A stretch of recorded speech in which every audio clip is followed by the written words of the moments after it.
साथियों, केके की हिंदी में मैं कालूलाल कुलमी आपका बहुत-बहुत स्वागत करता हूं। यूजीसी नेट के लिए हिंदी की तमाम परीक्षाओं के लिए हम बहुत सारे वीडियो बना रहे हैं और आपसे अनुग्रह करूंगा कि आप आइए, देखिए और वीडियो पूरा देखिए। आपको ज़रूर उसमें लाभ मिलेगा, कुछ न कुछ सीखने को मिलेगा। किसी भी काम को निरंतर करते रहने के जो फ़ायदे होते हैं, आपको ज़रूर मिलेंगे। आप प्लीज़ लाइक, सब्सक्राइब, शेयर ज़रूर कीजिए। हम आज बात करेंगे हिंदी भाषा और उसके विकास पर, जो आपके यूजीसी नेट के पाठ्यक्रम में शामिल है कि हिंदी भाषा का विकास किस तरह से हुआ और हिंदी की जो पूरी परंपरा है, जिसे जाति परंपरा भी कहा है। रामविलास शर्मा ने, नामवर सिंह ने और तमाम जो बड़े आलोचक हुए, उन्होंने हिंदी भाषा के महत्व और उसकी परंपरा और उसकी जो क्रांतिकारी चेतना रही है, उसके साहित्य में जो विविधता और विविध आयाम रहे हैं, उनको रामविलास शर्मा ने अपनी तमाम पुस्तकों में परिभाषित किया है। चाहे उनकी परंपरा का मूल्यांकन उनकी किताब हो, चाहे नामवर सिंह की किताब हो दूसरी परंपरा की खोज, जो जरूर पढ़नी चाहिए आप लोगों को।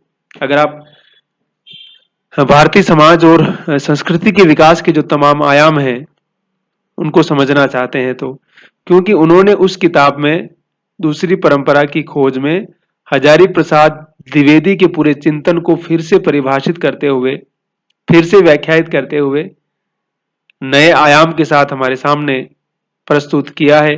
और बहुत पतली किताब है, मात्र 118 पेज की किताब है। राजकमल प्रकाशन ने उस पुस्तक को प्रकाशित किया है। मेरे पास अभी तो नहीं है, मेरे पास थी लेकिन या तो कोई ले गया शायद हो, या फिर घर पे कहीं रखी हुई हो।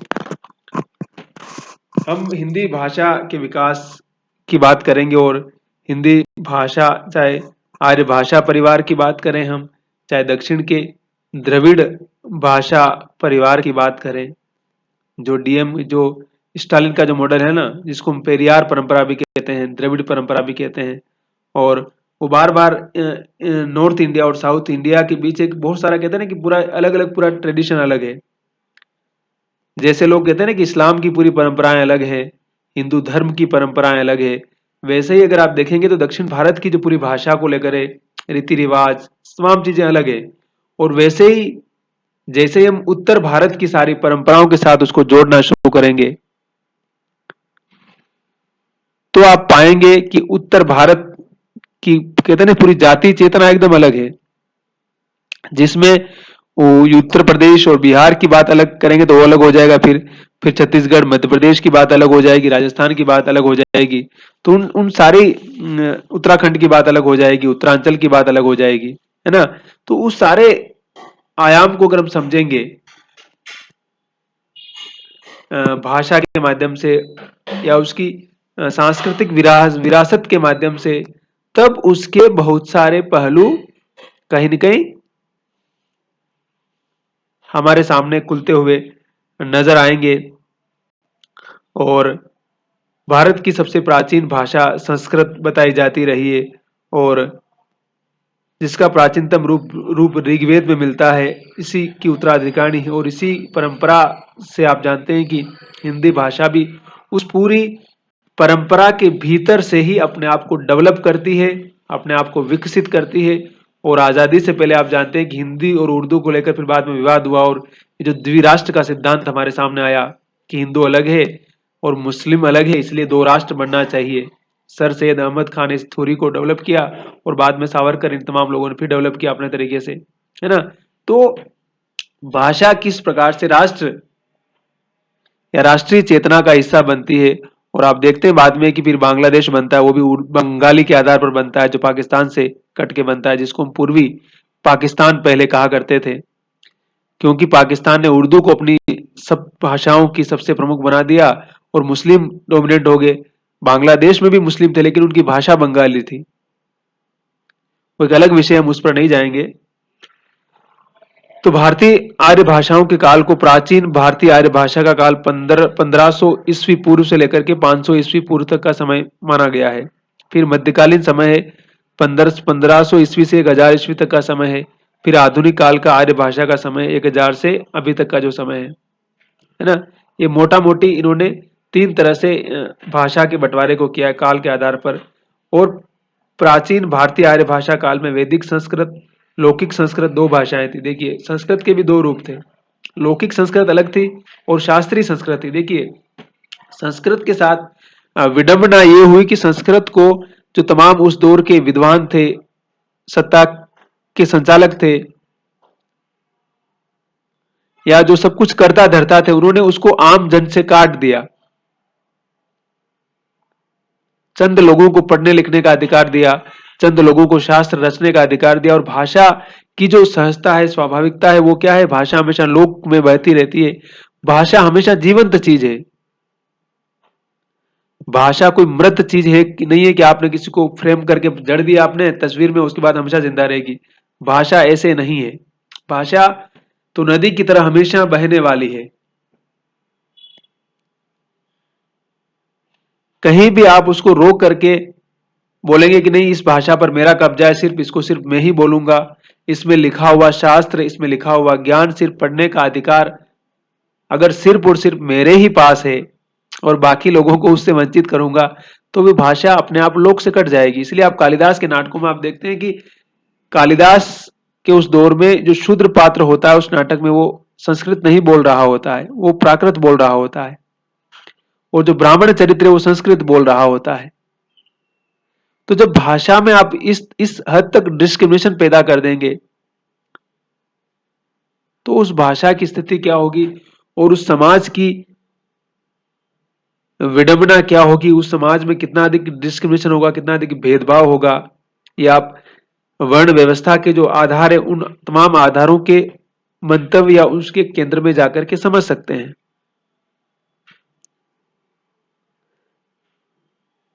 इसलिए सबाल्टर्न डिस्कोर्स कहता है ना कि भाषा के माध्यम से आप चेतनाओं को समझने का प्रयास कीजिए, समाज के बोध को, इतिहास को, परंपरा को, सांस्कृतिक विरासत का मूल्यांकन उस आधुनिकता बोध के आधार पर किए जाने की आवश्यकता है, ताकि हम ग्रामशी जो कहते हैं ना, इटालियन जो दार्शनिक थे ग्रामशी, हेजेमनी और हरारकी की बात उन्होंने की है बार बार। हेजेमनी मतलब होता है कि कोई दूसरे को अपना गुलाम बना के रखे, उस पर दबा मतलब उसको अपने अधीन रखे। और हरारकी मतलब 1 2 3 4, वही ब्राह्मण क्षत्रिय शूद्र वैश्य, ये जो बंटवारा है उस सारे विभाजन को ग्रामशी, अंतोनियो ग्रामशी अलग अंदाज में प्रस्तुत करते हैं और मार्क्सवाद की पूरी एक अलग डिफरेंट सांस्कृतिक लेवल पर व्याख्या करते हैं।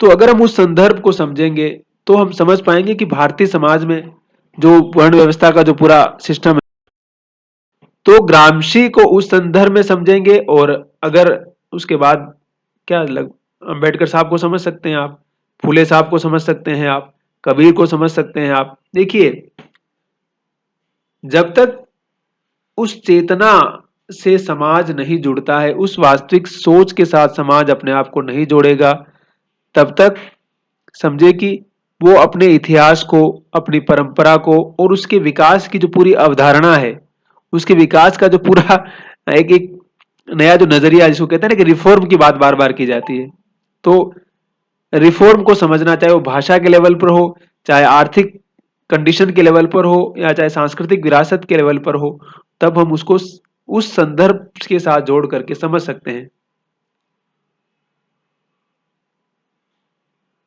गांधी जी भी इस बात को बार बार कहते रहे। मैंने कहा नहीं, गांधी जी की रेंज लंबी है, इसलिए हो सकता है उनकी बहुत सारी कमियां हो सकती है, लेकिन गांधी तो अपनी तमाम चीजों को, अपनी कमजोरियों को सहजता से स्वीकार भी करते हैं। तो कोई बाहर उस प्रकार का दिखावा नहीं करते जिस प्रकार का कि बाकी लोग करते हुए नजर आते हैं। ठीक है, तो लौकिक संस्कृत की हम बात कर रहे थे। फिर चारों वेद, ब्राह्मण ग्रंथ, उपनिषद इसी काल की रचना है, इसमें भाषा का एक रूप नहीं है। ऋग्वेद संस्कृत का प्राचीनतम ग्रंथ है। लौकिक संस्कृत में रामायण, महाभारत आदि लिखे गए। देखिए अब लौकिक संस्कृत में लिखना भी अलग बात है। देखिए कि लोक की संस्कृत और शास्त्र की संस्कृत, जैसे मध्यकाल में हम देखते हैं कि जायसी की जो भाषा है वो अवधि लोक की भाषा है, और हमारे तुलसीदास जी की भाषा शास्त्र की भाषा है ना।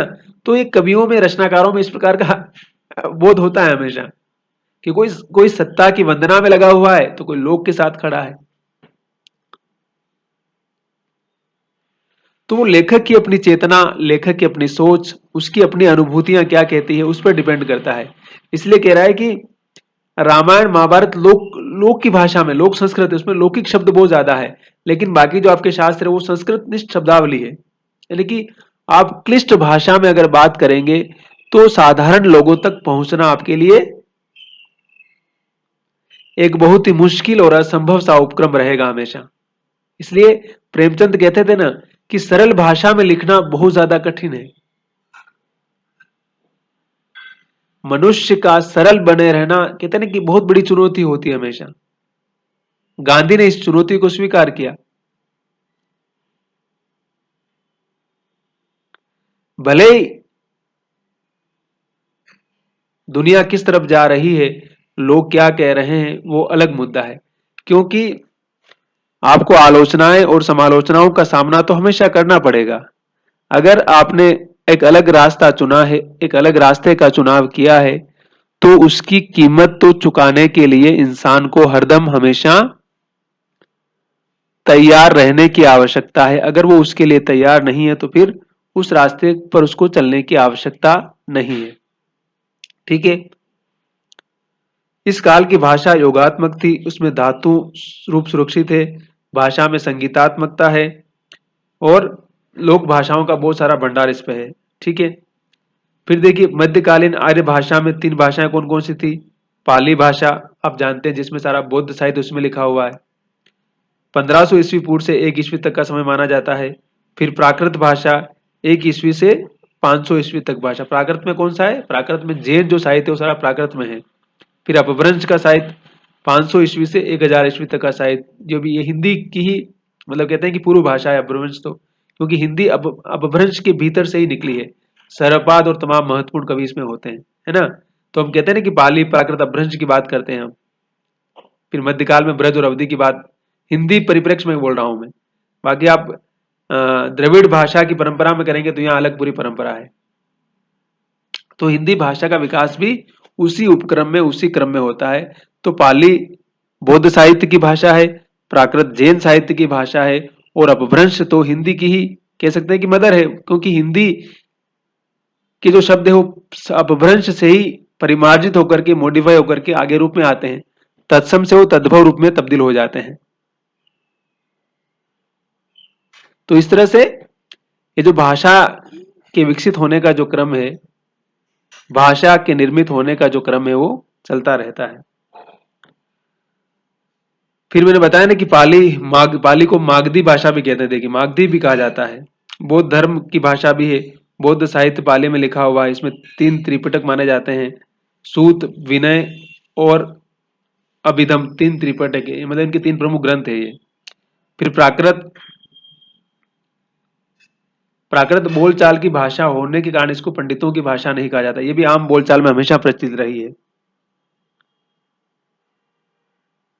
और संस्कृत साहित्य में मैंने कहा ना कि जिनको अधम, जिनको आप कहते हैं ना शूद्र कहते हैं, जिनको आप दलित कहते हैं, उन पात्रों की भाषा प्राकृत ही हुआ करती थी।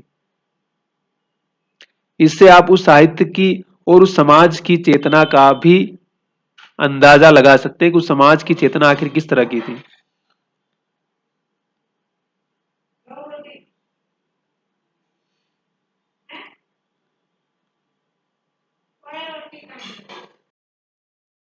तो इस तरह से हम देखेंगे तो जैन साहित्य, आप मैंने बताया पहले भी कि प्राकृत भाषा में लिखा गया है, और प्राकृत के भी फिर 5 भेद है।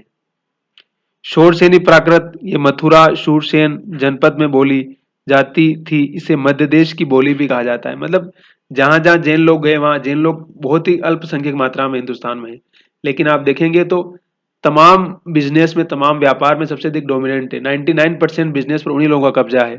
इसलिए जैन लोग भारत के सबसे सक्षम और सबसे आर्थिक रूप से डोमिनेंट लोग माने जाते हैं। और जबकि सबसे बहुत माइनॉरिटीज है वो, लेकिन व्यापार, मैंने कहा ना, बिजनेस, आर्थिक रूप से बहुत कैपेबल लोग हैं वो, बहुत समृद्ध लोग हैं। इसलिए आप जिस भी शहर में जाएंगे उनके मंदिर, उनकी तमाम धर्मशालाएं, उनके तमाम संसाधन मिल जाएंगे आपको। आप जिस भी शहर में जाएंगे वहां बनिया दुकान करता हुआ नजर आएगा आपको, जैन लोग ही होगा वो, किसी व्यापार में होगा, किसी किसी फैक्ट्री का मालिक होगा। कोई बड़ा उसके पास कारोबार होगा। ठीक है। तो शोरसेनी जो मथुरा और शूरसेन प्रदेश की और मध्य देश की भाषा भी मानी जाती है। फिर पेशाची प्राकृत, ये उत्तर पश्चिम में कश्मीर के आसपास की भाषा है। कहाँ की है? कश्मीर के आसपास की भाषा है। इस तरह से प्राकृत भाषा का जो दूसरा रूप है उसको पेशाची प्राकृत हम कहते हैं। यह उत्तर पश्चिम में कश्मीर के आसपास बोली जाती है, जैसा कि हम अभी पहले ही पढ़ चुके हैं। ठीक है। तीसरा है महाराष्ट्री प्राकृत, इसका मूल स्थान महाराष्ट्र है। महाराष्ट्र आप जानते ही हैं, पूरा स्टेट है। फिर अर्ध मागधी प्राकृत, ये मागधी और शोरसेनी के बीच के क्षेत्र की भाषा है ना। मागधी और शोरसेनी का जो क्षेत्र है उसके बीच ये बोली जाती है। फिर मागधी प्राकृत, ये मगध के आसपास प्रचलित भाषा है। मगध यानी जो जिसको पटना कहते हैं, है ना, मतलब वो इलाका पूरा बिहार का इलाका है, वहां बोली जाती है भाषा।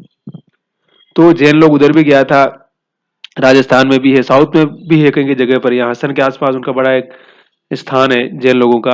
तो जैन कम्युनिटी जहां भी गई वहां जाहिर सी बात है उसने अपने आप को स्टेब्लिश भी किया और अपने तमाम धार्मिक स्थल भी निर्मित किए और एक एक पूरी परंपरा समझे कि अच्छी तरह से कायम की। क्योंकि आर्थिक रूप से ये समाज, ये लोग सक्षम रहे हमेशा, इसलिए इनके तमाम प्राचीन ग्रंथ भी सुरक्षित मिले हमें। और तमाम तरह की विपदाओं से बचकर निकलने का जो उपक्रम था वह आर्थिक समृद्धि या सुरक्षा के कारण इन लोगों के लिए पॉसिबल रहा हमेशा। इसलिए आप देखते हैं जो नाथ और सिद्ध साहित्य, वहां पर तमाम आक्रमण होते रहे और ये तमाम चीजें होती रही। इसलिए क्या होता रहा हमेशा कि उनके जो सारे ग्रंथ या तो जला दिए गए या नष्ट हो गए, है ना। क्योंकि उनके पास इस प्रकार की आर्थिक सिक्योरिटी नहीं थी। बहुत सारी उस तरह की चीजें थी, हमेशा यात्राओं में रहना, हमेशा उन सारी चीजों में रहना, और उसके लिए कोई प्रबंध करने वाला, कोई भी फाइनेंस करने वाला जब नहीं होता है तब इस प्रकार की चीजें होती है। अब अपभ्रंश भाषा का प्रयोग 500 ईस्वी से लेकर के 1000 ईस्वी तक होता हुआ था। इस भाषा को हम अवहट भी कहते हैं। अवहट, अहट, देश भाषा और देशी भाषा आदि नामों से भी पुकारा जाता है। आप जानते हैं अपभ्रंश को इस प्रकार के तमाम भाषा इस तरह के तमाम नामों से पुकारते हैं।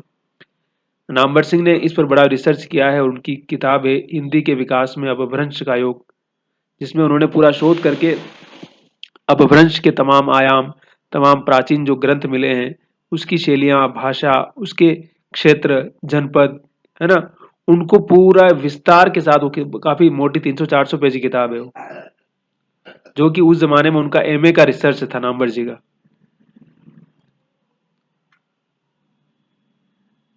ठीक है। और अपभ्रंश का मतलब होता है बिगड़ा हुआ, भ्रष्ट जिसको बोलते हैं ना, भ्रष्ट, ये खराब हो गया है या गिरा हुआ। जब भाषा का रूप सुसंस्कृत न रह करके बोलचाल की भाषा के रूप में सामान्य भाषा को जब वो अंगीकार कर लेती है तो पंडितों की दृष्टि में वो भाषा बिगड़ी हुई हो जाती है ना। इसलिए इसको अपभ्रंश की संज्ञा दी हुई थी, है ना। क्योंकि जो सोकोल्ड जो उस जमाने के पंडित थे जिनकी जो भाषा बहुत शिष्ट थी, बहुत महान थी, उस भाषा को विद्रूप रूप करके, लोक भाषा में तो शब्दावली आप जानते हैं इस प्रकार की होती है, मतलब आड़े टेढ़े तिरछे शब्द होते हैं ना भाई, उसमें उस प्रकार की एक सुसंगठित और एक आभिजात्य वाचालता, सरसता नहीं पाई जाती है। इसीलिए उस भाषा को पंडितों ने कहा कि भ्रष्ट भाषा हो चुकी है। जैसे आमतौर पर पंडित कहते हैं ना, आप कुछ करोगे तो बोले ये तो भ्रष्ट हो चुका है, इसका धर्म भ्रष्ट हो चुका है। इस प्रकार की शब्दावली का प्रयोग करने का मतलब क्या है कि जो उनका एक खास तरह का पैमाना बना रखा है, उस पैमाने को जैसे ही आप क्रॉस करेंगे, जैसे ही बाउंड्री को ब्रेक करेंगे आप, they are asking question, give many types of suggestions, and they blaming you break the religion's values, you break the social values, so you are anti-social peoples. That is happened everywhere, anywhere. इस प्रकार की जो घटनाएं हैं वो हर तरफ घटती रहती है, ये कोई बहुत बड़ी बात नहीं है ना। तो एक पूरी की पूरी भाषा को इसलिए उस दौर के तमाम पंडितों ने कहा कि ये तो भ्रष्ट हो चुकी भाषा है। क्यों? क्योंकि वो आम जनता के साथ, लोग के साथ मिल जाती है। और आप देखते हैं कि अपभ्रंश की यही ताकत उसको बहुत महत्वपूर्ण बनाती है और बाद में पूरी परंपरा का हिस्सा बना देती है। वो संस्कृत की उस घेरेबंदी से बाहर निकल करके तमाम लोगों के साथ जुड़ती है, और उसका ये जुड़ने का जो उपक्रम है वो इस भाषा के लिए भी और समाज के लिए भी और लोक चेतना को समृद्ध करने में भी इसकी एक बहुत बड़ी भूमिका हमें नजर आती है। तो अपभ्रंश के बारे में जो तमाम विद्वान है उसमें उदय नारायण तिवारी है, हिंदी भाषा का उद्भव और विकास। वो अपभ्रंश का जन्म 7वीं शताब्दी मानते हैं। फिर नामवर सिंह, मैंने भी किताब का नाम लिखा था, आपके सामने बोला था, हिंदी के विकास में अपभ्रंश का योग, वो भी 7वीं शताब्दी ही अपभ्रंश का जन्म मानते हैं। फिर भोलानाथ तिवारी बहुत महत्वपूर्ण है, भाषा विज्ञान के विद्वान थे ये 500वीं ईस्वी में अपभ्रंश का जन्म मानते हैं। तो ये अलग अलग विद्वानों की अलग अलग राय है, उस पर हम नहीं जाएंगे।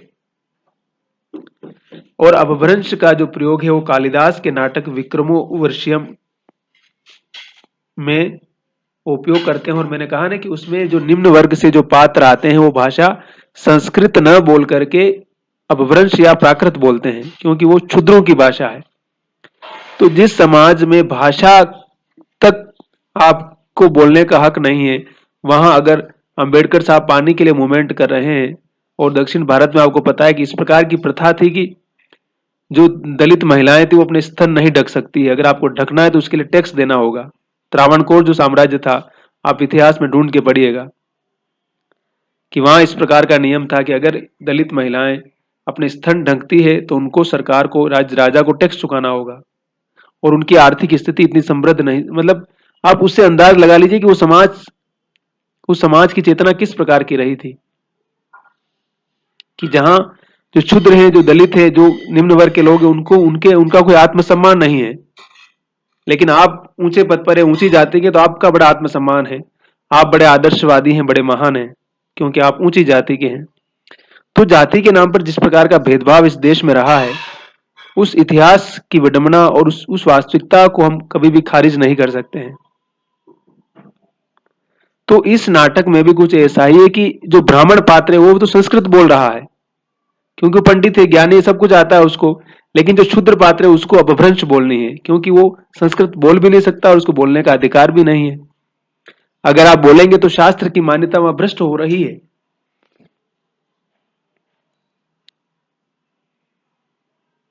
तो अगर चाहे पेरियार हो, चाहे अंबेडकर साहब हो, और जो तमाम थिंकर अगर इस पर सवाल उठाते हैं तो उसमें क्या गलत क्या उठा रहे हैं। हर मनुष्य को आत्मसम्मान के साथ जीने का अधिकार है। प्रकृति ने जब सभी को इक्वल बनाया है, जब सभी को बराबर का अधिकार दिया है, तो फिर आप उनके साथ डिस्क्रिमिनेशन करने वाले, who are you discriminating peoples, those is equal everywhere, nature give all rights them. This is the very important question. Then how do we deal this question? This is very important for every one person. We are the human being in which ground? This is the basic question. तो भाषा में इस प्रकार की जो भेदभाव की जो प्रक्रिया है, जो इस प्रकार का जो एब्यूजिंग है, उसको सबाल्टन डिस्कोर्स के तमाम जो विद्वान हैं उन्होंने बड़े ही विस्तार के साथ हमारे सामने रखा है, हम उधर नहीं जा रहे हैं। और 6वीं शताब्दी में जो अलंकार शास्त्र के बड़े आचार्य थे भामा ने भी इसका उल्लेख किया है, अपभ्रंश प्राकृत का, और उसको काव्य की उपयोग की भाषा के रूप में महत्वपूर्ण भाषा बताया है। मतलब मैंने कहा ना कि जो पूरा काव्य शास्त्र की जो पूरी परंपरा थी, उस परंपरा में ये हमेशा से रहा है कि काव्य कैसे लिखा जाए, किस प्रकार का लिखा जाए। आपने काव्य शास्त्र पढ़ा ही होगा, आपको पता ही होगा कि एक दौर था, उसमें एक इंडिकेशन था कि आपको इस प्रकार का काव्य लिखना है, इस प्रकार की कविता लिखनी है, जिसमें अलंकार अधिक होना चाहिए, जिसमें छंद अधिक होना चाहिए, जिसमें राजा की प्रशंसा अधिक होनी चाहिए, जिसमें आप जनता के बारे में ज्यादा मत लिखिए, उसके संघर्ष को मत लिखिए, उसके दुखों को मत लिखिए, उसकी पीड़ाओं को मत लिखिए। तो इस प्रकार के जो तमाम सवाल है, इस प्रकार के जो तमाम प्रश्न है, उन प्रश्नों को भी समझने की आवश्यकता है। फिर अपभ्रंश का साहित्य 12वीं शताब्दी तक इसका उपयोग होता रहा, और इसका काल हमने कहा ना कि 1500 से 1000 ईस्वी तक का माना गया है। और उसके बाद से फिर बाकी तमाम भाषा, और उसी से मैंने कहा ना पाली प्राकृत भी उसी अवधि और ब्रज भाषा का आविर्भाव भी कहीं ना कहीं वहीं से होता है। फिर आधुनिक आर्य भाषाओं का विकास इसी अपभ्रंश से हुआ। हमने कहा ना कि आधुनिक जो आर्य भाषाएं जिनकी हम बात करते हैं उनका विकास भी अपभ्रंश भाषा से ही होता है। इसलिए हिंदी को ही अपभ्रंश की जननी या मां कहा जाता है। और उत्तर भारत में इस अपभ्रंश का 7 रूपों में किस प्रकार से प्रचलन होता है उसको अगर हम समझेंगे तो अपभ्रंश का जो क्षेत्रीय रूप है विकसित होने वाली जो भाषा है, मतलब जो उत्तर, मैंने कहा ना उत्तर भारत की जो भाषाओं के रूप में इसका विकास होता है अपभ्रंश भाषा का। देखिए उसको समझेंगे हम। शोरसेनी अपभ्रंश हमने पहले ही बताया था आपको। पश्चिमी हिंदी राजस्थानी और गुजराती यहाँ पैदा होती है ये। फिर पेशाची अपभ्रंश पंजाबी और अलंदा, ब्रांचड़ ये सिंधी भाषा, खस अपभ्रंश पहाड़ी, महाराष्ट्रीय अपभ्रंश मराठी, अर्धमागधी पूर्वी हिंदी, मागधी अपभ्रंश बिहारी, उड़िया, मंगला, असमिया आदि जगह पर, मतलब ये जो भाषाएं, ये जहाँ ये भाषाएं बोली जाती है उनका क्षेत्र है ये। तो ब्राचड़ अपभ्रंश कहाँ बोली जाती है? सिंधी, जहाँ जहाँ सिंधी लोग रहे, जो सिंध का इलाका कह सकते हैं आजकल पाकिस्तान में चला गया है वो, है ना। तो जो उत्तर भारत का जो विशाल क्षेत्र है वहां यह भाषा अपने तमाम आयामों और तमाम क्षेत्रों और तमाम अलग अलग नामों से अपने आप को किस प्रकार से प्रचार प्रसारित करती है। ठीक है। फिर हमने कहा देखिए हिंदी भाषा का विकास कैसे होता है? फिर वैदिक संस्कृत, संस्कृत, पाली, प्राकृत, अपभ्रंश, हिंदी। ठीक है। और आधुनिक आर्य भाषा, तमाम जो हिंदी प्रदेश की जो तमाम भाषाएं जिनको हम आर्य भाषाओं के रूप में भी जानते हैं, उसी रूप से इसका फिर विकास शुरू होता है और उसी रूप में यह भाषा अपने आप को डेवलप करती है। ठीक है। तो ये पूरा एक सिलसिला है। और देखिए भाषा, तो हमने कहा ना कि बहते नीर के समान होती है, भाषा बहते हुए पानी की तरह होती है। इसलिए भाषा हमेशा अपने आप को परिमार्जित करती रहती है, हमेशा अपने आप को रिफॉर्म करती रहती है, हमेशा अपने आप को बदलती रहती है। उसके लय, उसके ताल, उसका फॉन्ट, उसका कंटेंट, उसकी शब्दावली, शब्दों को बोलने का तरीका, वह देश काल के अनुसार हमेशा परिवर्तित होता रहता है और ये प्रक्रिया हमेशा चलती रहती है। ठीक है। अब देखिए कि अपभ्रंश का प्रयोग यद्यपि 12वीं शताब्दी तक साहित्य में होता रहा, किंतु 1000 ईस्वी तक आते आते बोलचाल की भाषा के रूप में देखिए प्रतिष्ठा, देखिए साहित्य की भाषा अलग है और बोलचाल की भाषा के रूप में किसी भाषा का प्रतिष्ठित होना एक बहुत बड़ी बात होती है। यानी उस दौर के इतिहास को और उस दौर के इतिहास बोध को हम समझेंगे तो उस समय सत्ता की भाषा अलग थी, शास्त्र की भाषा अलग थी और लोक की भाषा अलग थी।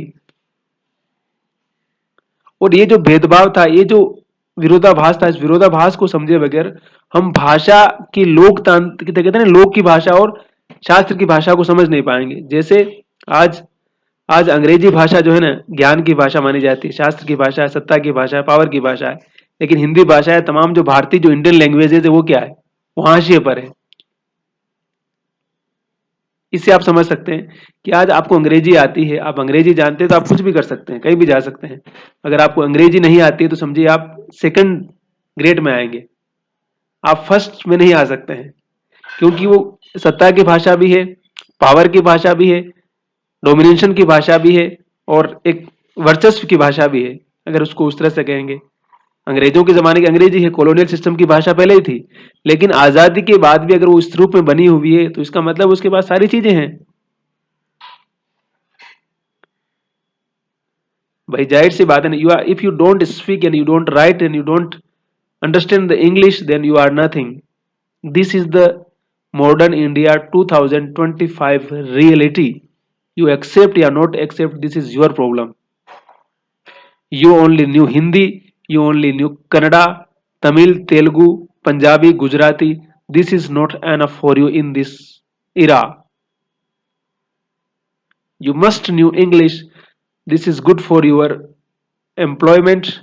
This is good for your social status, political status, and your job and other opportunities, how much you want to explore. So this is the very important question. If you don't speak, if you don't know English, this is very big barrier for you, and you don't break it, then nothing is possible. So please break it. So like that English and regional languages, this period is like that Sanskrit and Abhavransh, the state language and the local people speaking language, this is the different. इस विभेद को आप उस तरह से समझ सकते हैं। अंग्रेजी और भारतीय भाषाओं की जो स्थिति आज की तारीख में है वही उस समय संस्कृत और अपभ्रंश की समझ सकते हैं। अतः हिंदी भाषा का आरंभ 1000 ईस्वी से माना जा सकता है। फिर अपभ्रंश में प्रयुक्त तद्भव शब्दों को हिंदी ने ग्रहण कर लिया। तद्भव है जैसे कि तैसे, तद्भवन जो बदल गए, तद्भव परिवर्तित हुए, उनको अपभ्रंश से हिंदी ने अपने उस स्वरूप में ज्यों का त्यों स्वीकार कर लिया। और अपभ्रंश की ध्वनि भी हिंदी में वैसे की वैसे आ जाती है। ड, ढ, न, व, मल आदि वो सारी ध्वनियां भी उसी रूप में हमारे सामने समझे कि नजर आती है या उसको हम एक्सेप्ट कर लेते हैं। दूसरी बात देखिए, हिंदी हमेशा अपने आप को परिमार्जित करने की स्थिति में रही है। देखिए जो इंसान हमेशा कुछ सीखता रहता है, जो अपने आप को डेवलप करता रहता है ना, वो कभी मात नहीं खाता है। लेकिन जो ये मान लेता है कि मुझे सब कुछ आता है और मुझे अब कुछ सीखने की आवश्यकता नहीं, वो कभी भी कहीं पर भी मात खा सकता है और खाता ही है। ठीक है ना। तो हिंदी हमेशा कठिन से सरलता की तरफ आने के लिए अपने आप को निरंतर परिमार्जित करती रही। ठीक, संस्कृत में 3 वचन 3 लिंग थे, जबकि हिंदी में 2 वचन और 2 लिंग ही है, 1 वचन बहुवचन। संस्कृत में जहां 24 रूप थे वहां हिंदी में केवल 2 ही रूप है, मूल रूप और विकारी रूप। ठीक, षोडशेनी अपभ्रंश उस काल की साहित्यिक भाषा थी। षोडशेनी अपभ्रंश की जब बात करते हैं वो उस काल की, मतलब उसमें उस भाषा में साहित्य लिखा जा रहा था उस दौर में। ये भी समझने की जरूरत है, उस दौर में उसमें साहित्य लिखा जा रहा था। ठीक है। और गुजरात से लेकर बंगाल तक शूरसेन प्रदेश से लेकर बरार तक इसका एक छत्र साम्राज्य भी था। और हिंदी ने तो अपभ्रंश की लगभग सारी प्रवृत्तियों को अपनाया था। संस्कृत, पाली, प्राकृत संयोगात्मक भाषाएं थी, जबकि अपभ्रंश भाषा वियोगात्मक थी। संज्ञा सर्वनाम के कारक रूपों के लिए अपभ्रंश में कारक चिन्ह अलग से लगते थे। यही प्रवृत्ति हिंदी ने भी ग्रहण की है।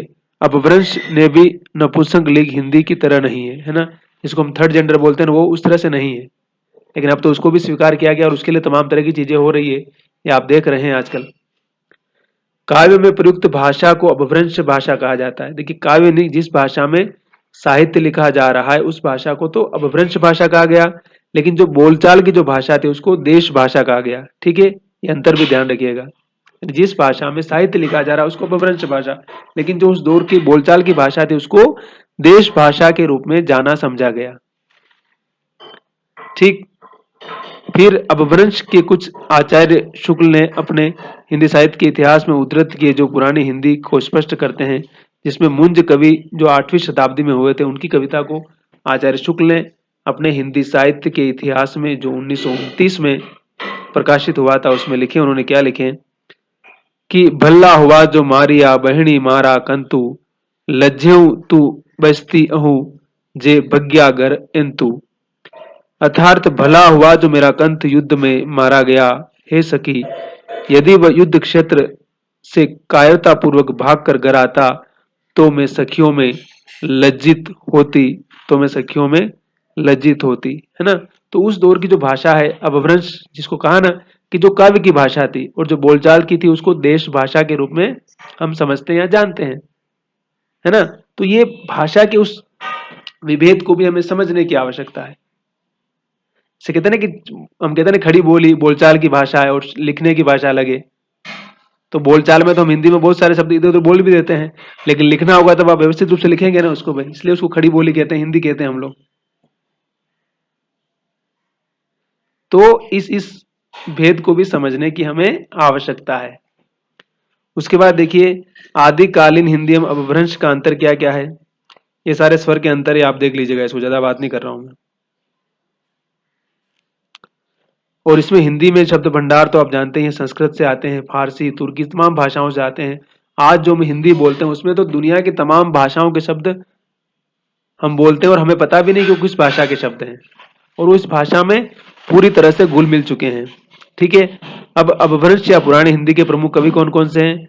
सरपा है, जो जानते ही आप, देवसेन है, स्वयंभू है, पुष्पदंत है, धनपाल है, अब्दुल रहमान है, जो हिंदू है, राम सिंह है, हेमचंद्र है, विद्यापति है।